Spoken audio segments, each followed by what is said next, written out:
the amount of regrets that will haunt you for the rest of your life of saying, like, I had the chance to really try a thing yesterday, but yesterday is gone. Man, that shit stays with you forever. I believe that truth trumps all, and that vulnerability is a superpower. And that by putting yourself on the line, you're putting yourself ahead of the line. You become the best version of yourself when you challenge yourself. Thank you for fueling mine. It's going to carry me to the next, like in each breath.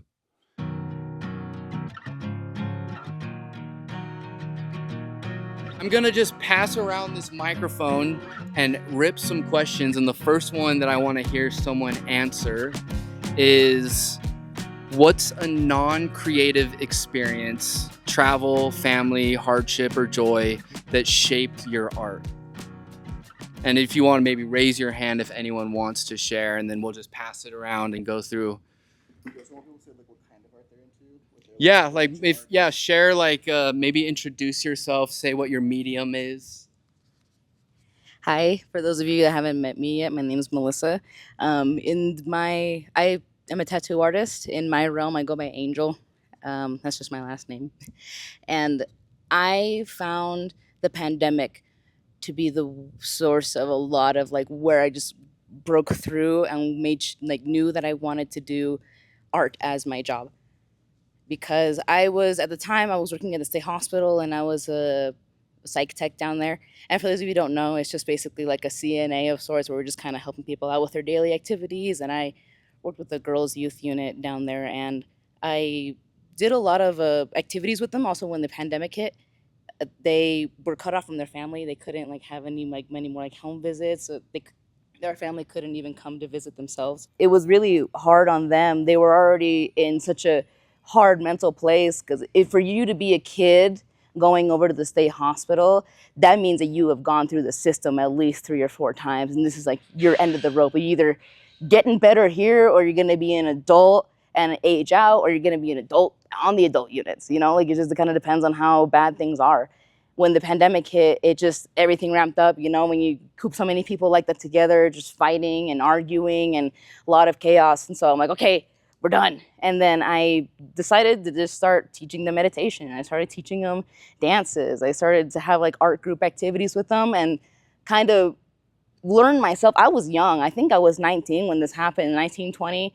And I was learning myself on how to unlock my creative potential and unlocking theirs, and teaching them how to open themselves up, because everyone was so scared of the world and worried about their family, or maybe what their family will do to them if whatever XYZ. And so to put these kids back into a place of creativity where they can see color again in their life taught me so much about my life and my situation. And then, I wasn't in a good headspace at all at the time for what was going on. And I knew that I wanted to get back into tattooing despite everyone kind of shutting everything down and rules getting more regulated.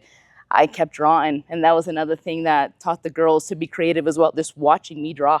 And then they would all get their colored pencils around me and then start drawing themselves and asking me how to do this and that. So it just pivoted myself to take a really hard right turn into my potential, into my career. Thank you. So I guess what really got me creative, right?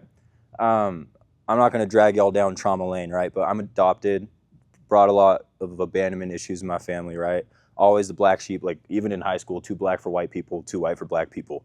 And for a while, I really cared about fitting in. So for me, my version of being loved was feeling seen, right? If I tear up a little bit, y'all ain't going to judge me, because it's actually really cool. Dakota, you know better than anyone. Macklemore, he got some songs that really be hitting sometimes, right? He had this song called Vipassana, and I remember I was 12, 13 years old. I was sitting in the back of the classroom because I finished my work too fast.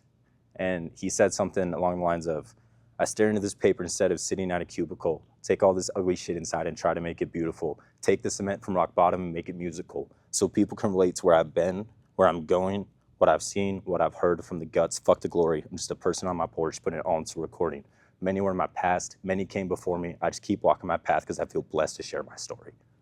I was like, dude, goosebumps right now. Swear to God, that's why I'm choking up, because that verse means everything to me.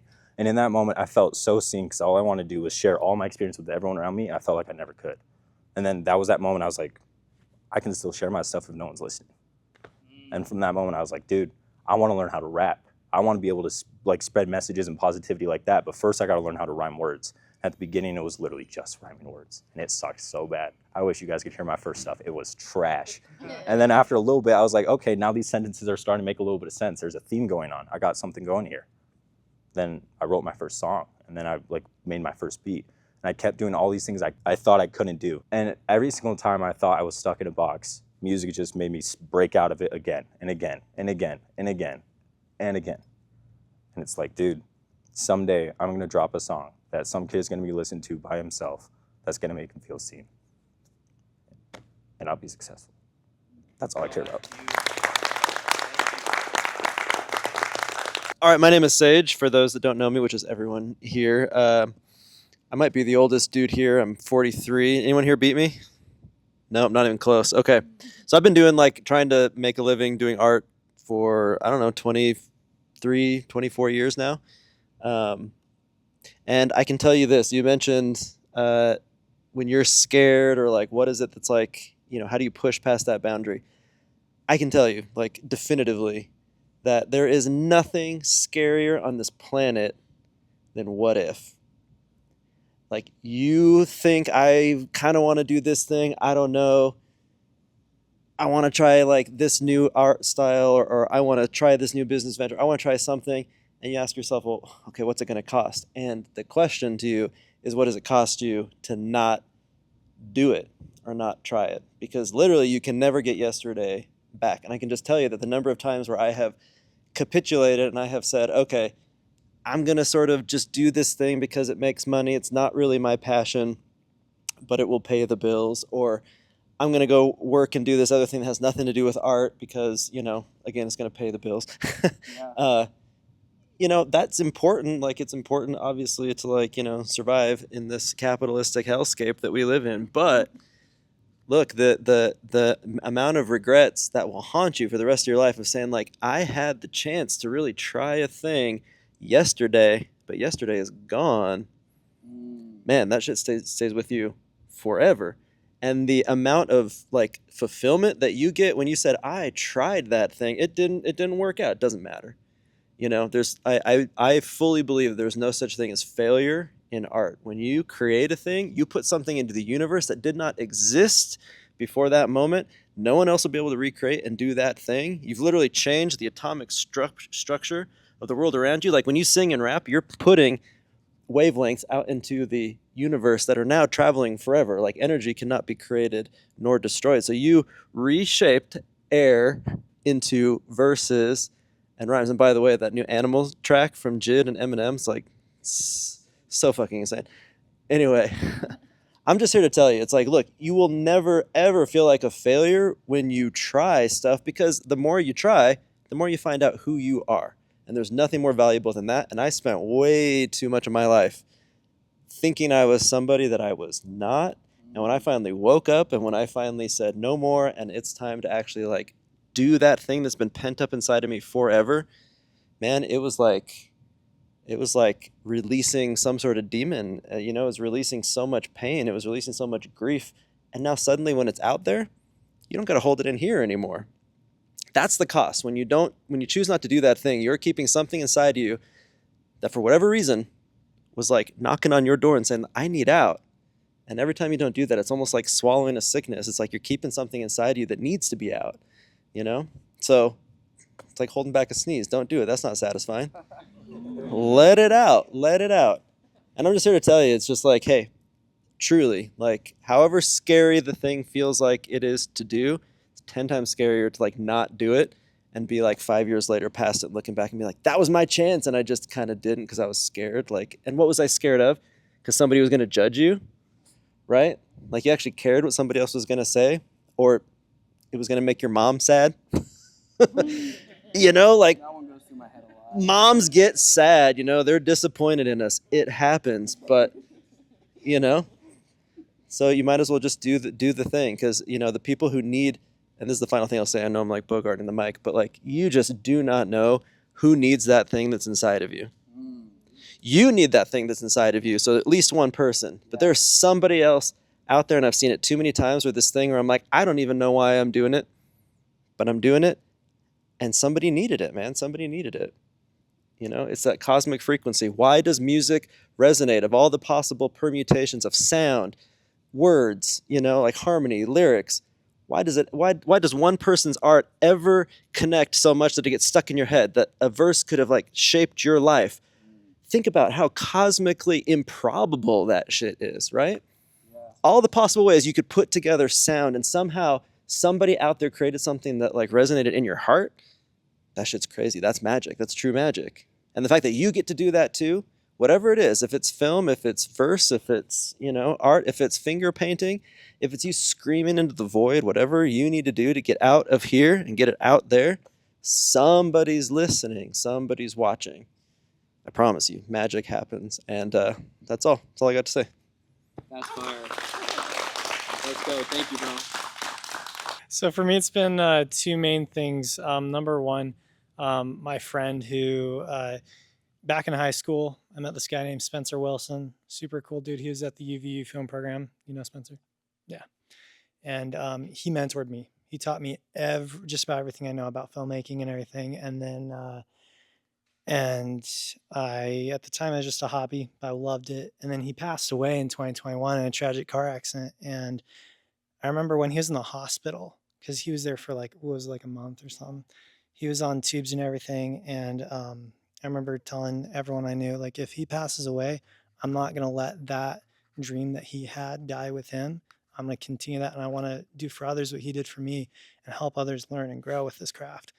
And everyone was like kind of telling me, dude, get a real job. I had family members who were saying that. And then he passed away. I was like, all right, I'm doing this no matter what. And then I was always a little bit insecure about it though.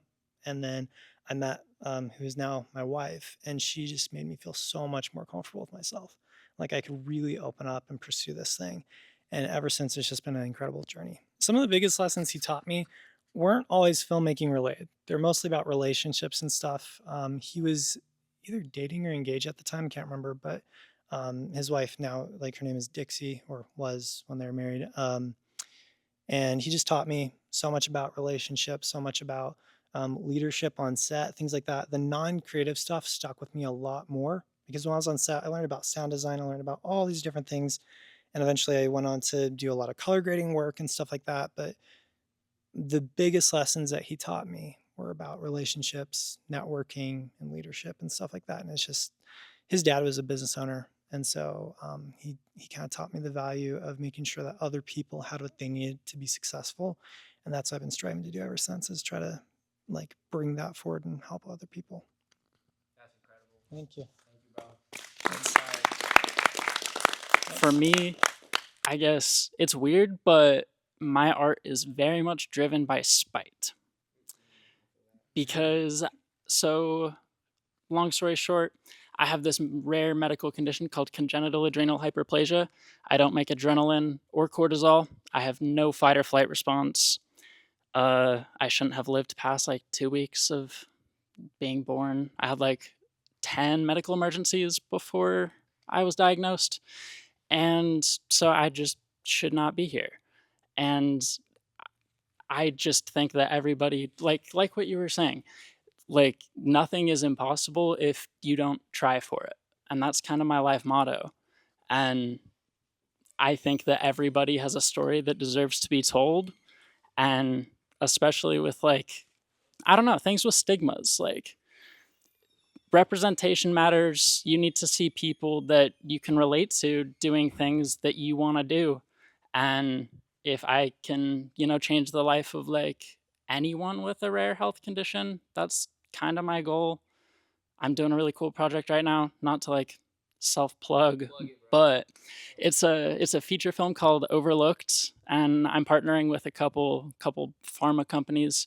And the subject of the documentary is my younger brother. Me and him both have the condition, but he was diagnosed first, and long story was I wasn't supposed to get tested. And then I got tested and the doctor was like, oh yeah, his is like a lot more serious. So I've not really necessarily had a normal childhood or anything, not to like go down trauma lane or anything, gonna avoid all that, but I've been able to have some really, really cool experiences through art that I think I wouldn't have been able to have otherwise. And just community as well. Like you were saying as well, like all of you guys have such good responses that are just really hitting me today. Like also what you were saying, like the odds of something actually hitting your heart. Today's a really weird day. A lot of dude, I don't know. But yeah. So I just think everyone has a story that deserves to be told, and nothing's impossible if you don't try. So why not just go all in? That's fire. Hi, nice to meet you guys. My name's Kyler. Man, I don't even know where to start. I can make it quick. I got ADHD, man. I'll keep going, all right? But, man, you know, honestly, it's really crazy because I feel like this is like the first time I feel like I can actually resonate and really connect with people, you know? And so this feels nice because I'm just a community person, man. I go everywhere. Like, I am a flock.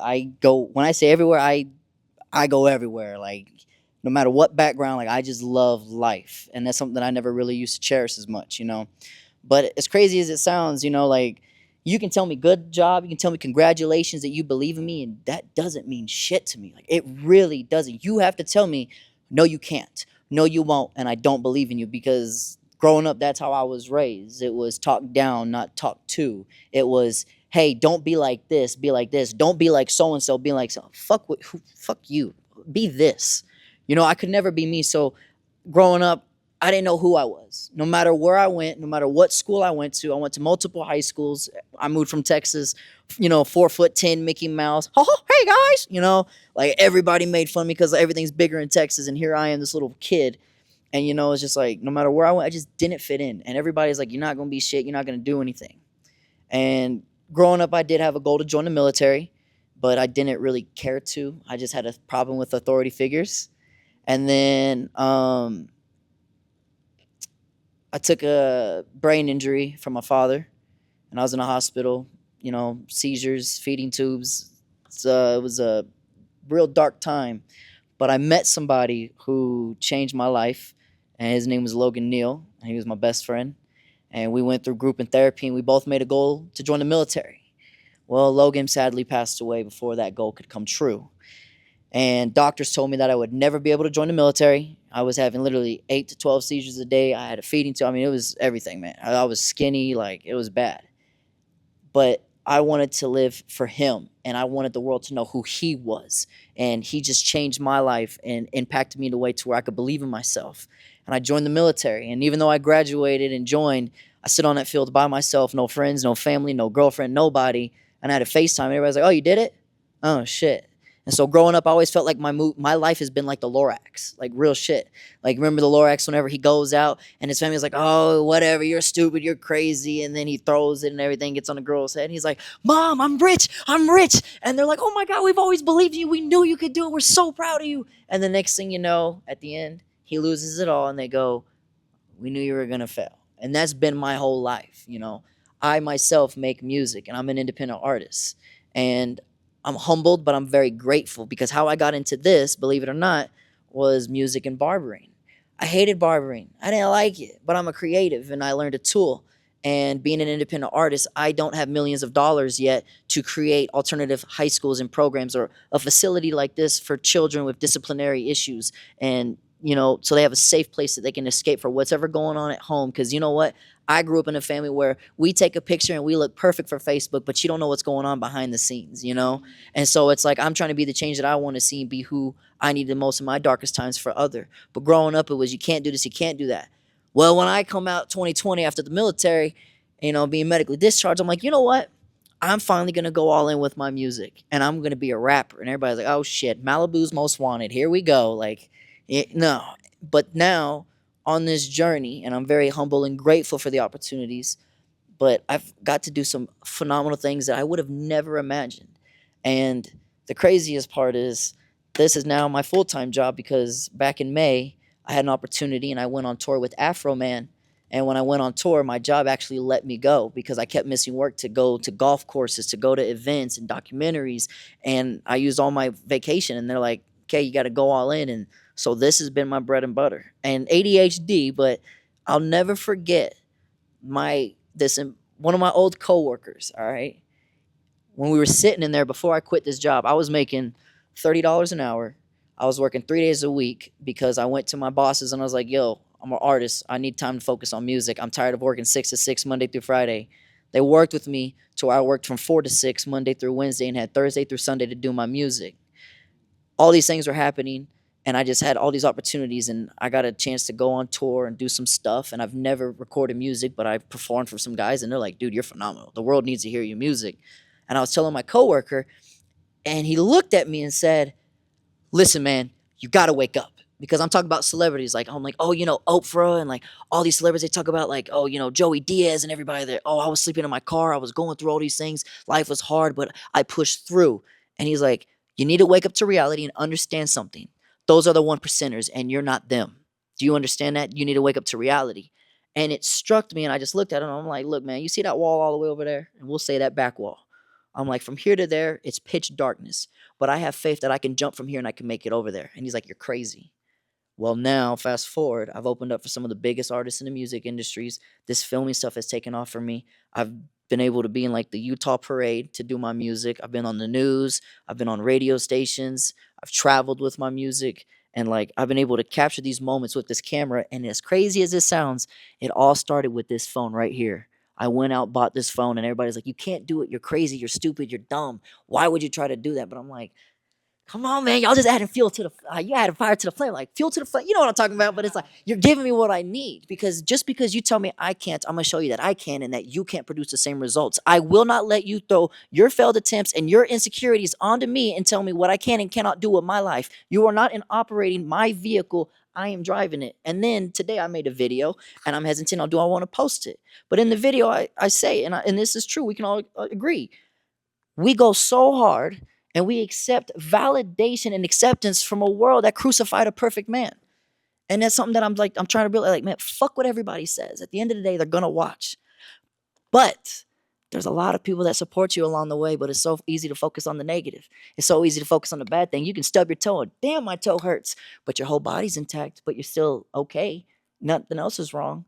And so now I'm starting to switch that mindset, and I got to give a big props to Dakota, because Dakota started following me on my journey.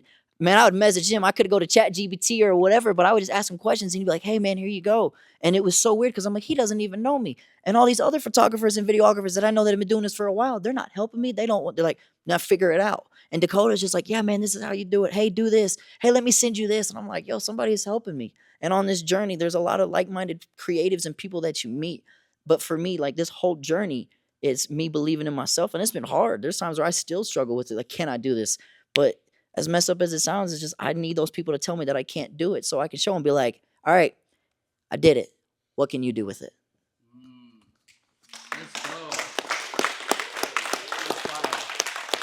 I think that's the difference between content and what we might call art. I think of content as a piece of candy. You open the wrapper, you pop it in your mouth, you savor the flavor for a second, and then you move on.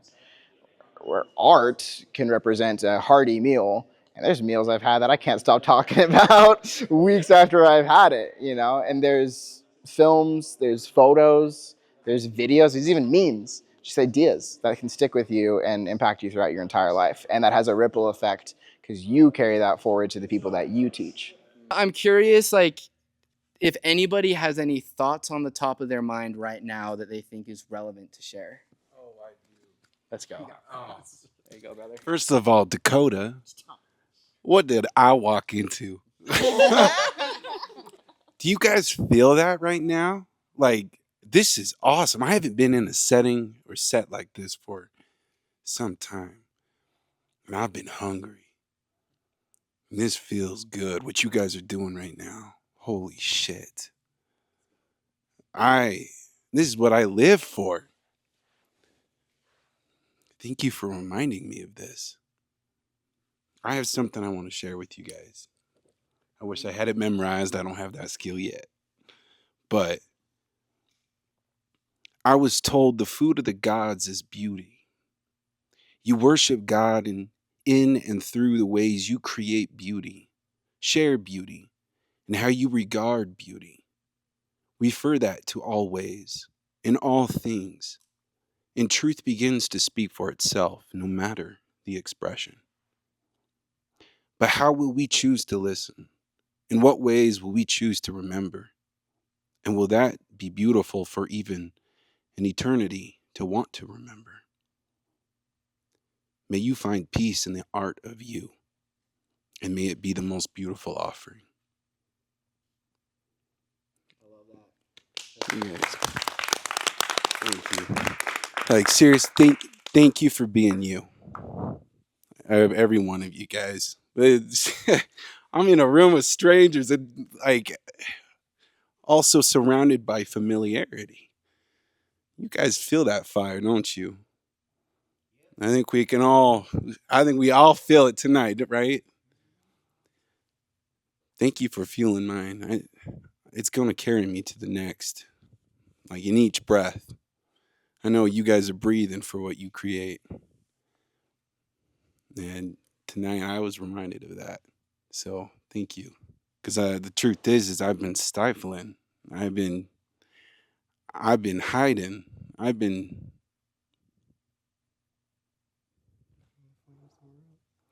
Yeah, I've been pretending, you know. Um, maybe it's the fear. But at the same time, you guys know, like you go your day to day and you get frustrated. You're like, is this really what life is? And then, so lately, I've been writing. Lately, been writing poems and just getting my thoughts out on paper and realizing,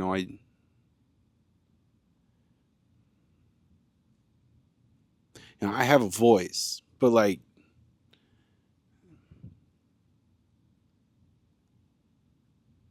and it's worth being heard, you know? And it feels good to be seen and it feels good to be felt, to feel and to be felt. Cause I've numbed myself. I'm an addict. I do like being numb because that makes me functional. But when I'm raw, naked, vulnerable, like that's when you feel the most alive, whether you're with your lover or out in the woods with a bunch of hippies. Some fun times, but Next meetup out in the woods. we could do our own Burning Man. Whatever's there for you to witness, for you to know, like find out. And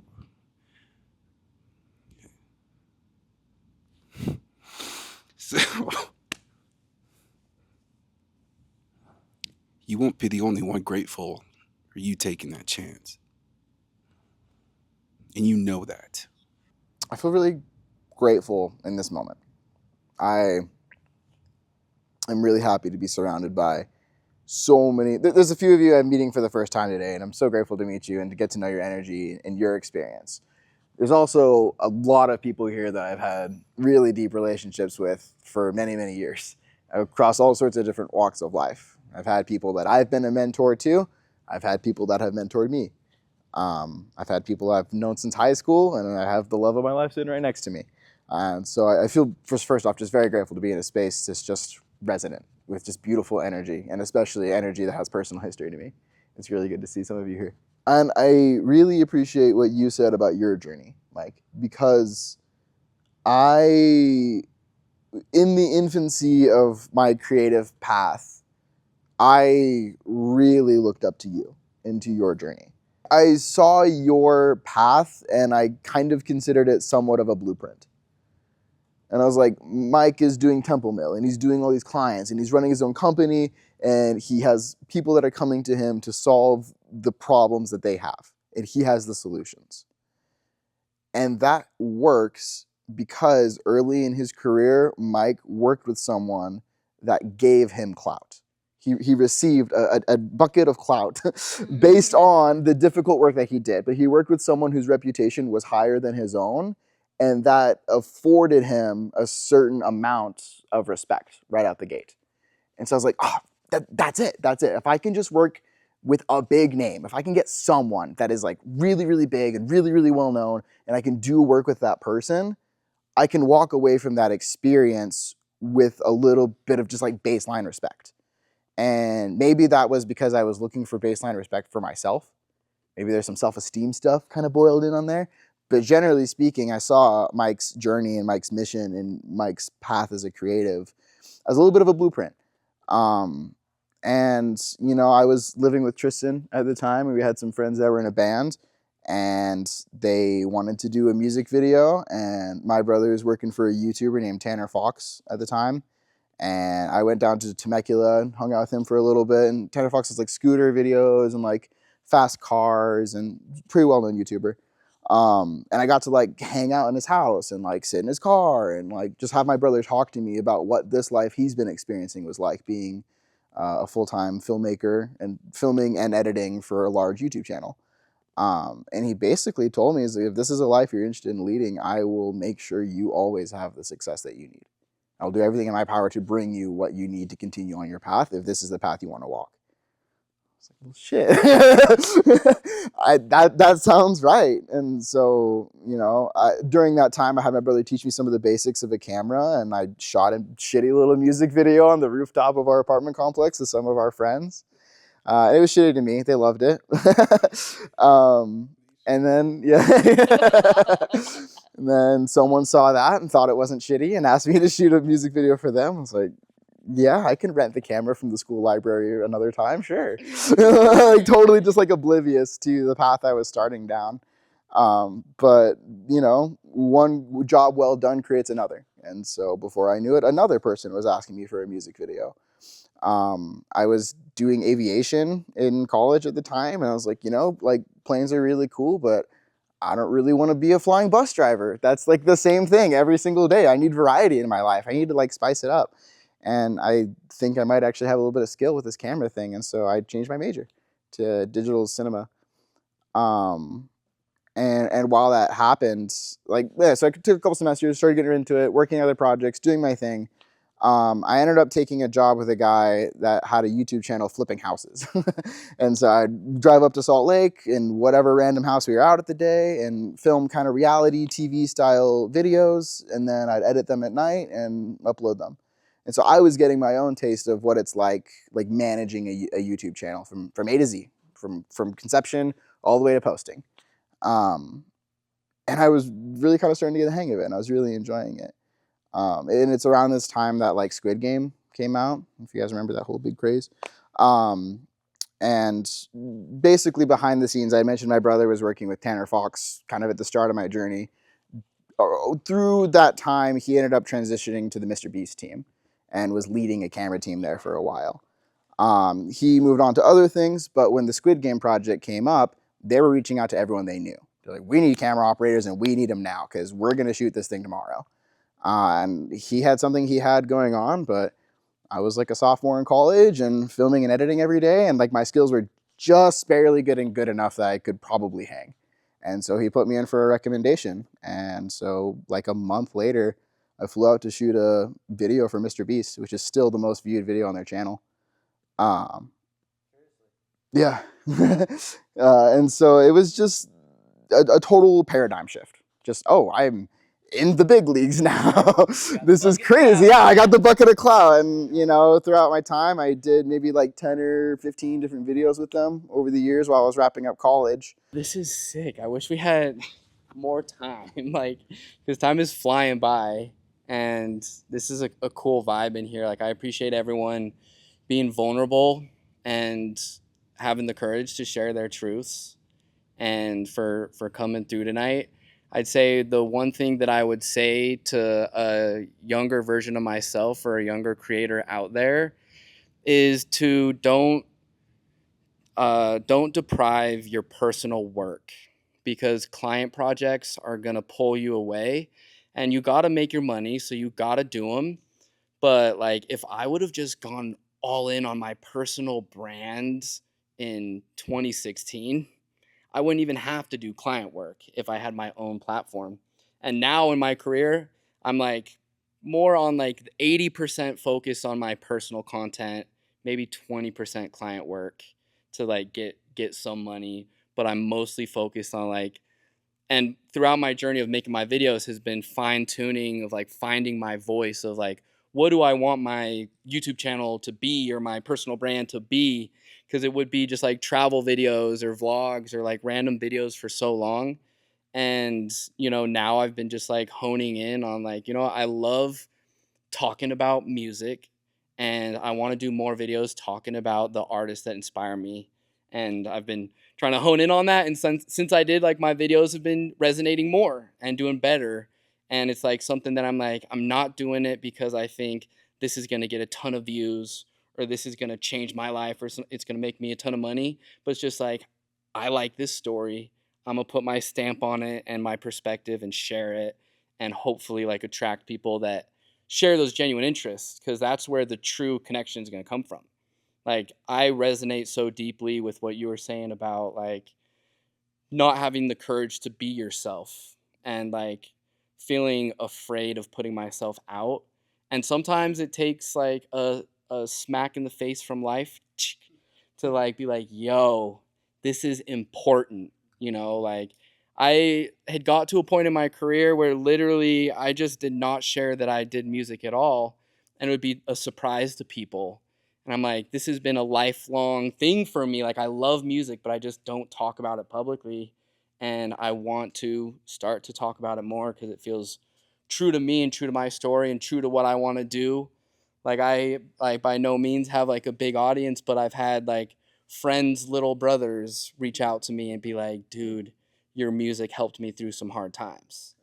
I'm like, okay, I do not care if I got 10 monthly listeners, less than 1,000 streams.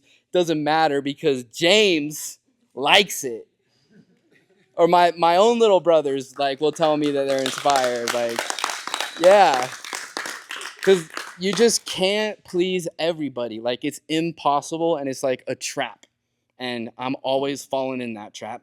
Especially like the entrepreneur brain in me that's like, okay, I need to get more traffic to my software or whatever. But then that's always the stuff that I look at. I'm like, I don't care about this DJI Mic 2 unboxing. Well, it's kind of cool. But it's like, I would rather, you know, let me talk about Mac Miller's latest album, Balloonerism, and like how it impacted me and some like insights to that album of why it stood out. Or let me talk about how Ray Charles is the Kanye West of the 1950s. Or let me talk about the similarities between Mac Miller and Mark Twain because he made one reference to Mark Twain, and that's a unique connection that no one would normally think of. Like, those are the kind of videos that excite me, that like get me like wanting to face the camera, turn it at me, like write a script, edit that script, record multiple takes of each line, go above and beyond just for a video to get 50 views and not make any money. But it's about keeping that long-term perspective. And like, you're constantly going to be distracted by the opportunities that come in the short term. But full circle, just like, don't forget about your personal art. Don't put that on the back burner for too long. But let's roll back to the venue. Not for a clap for you again. Hey, let's go.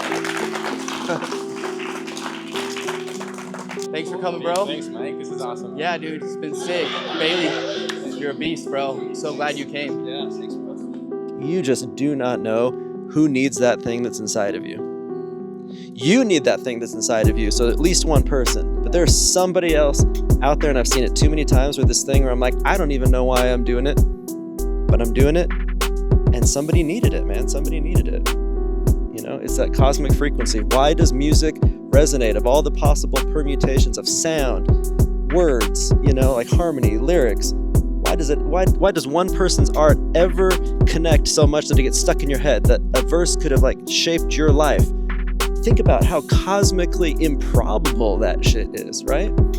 All the possible ways you could put together sound and somehow somebody out there created something that like resonated in your heart.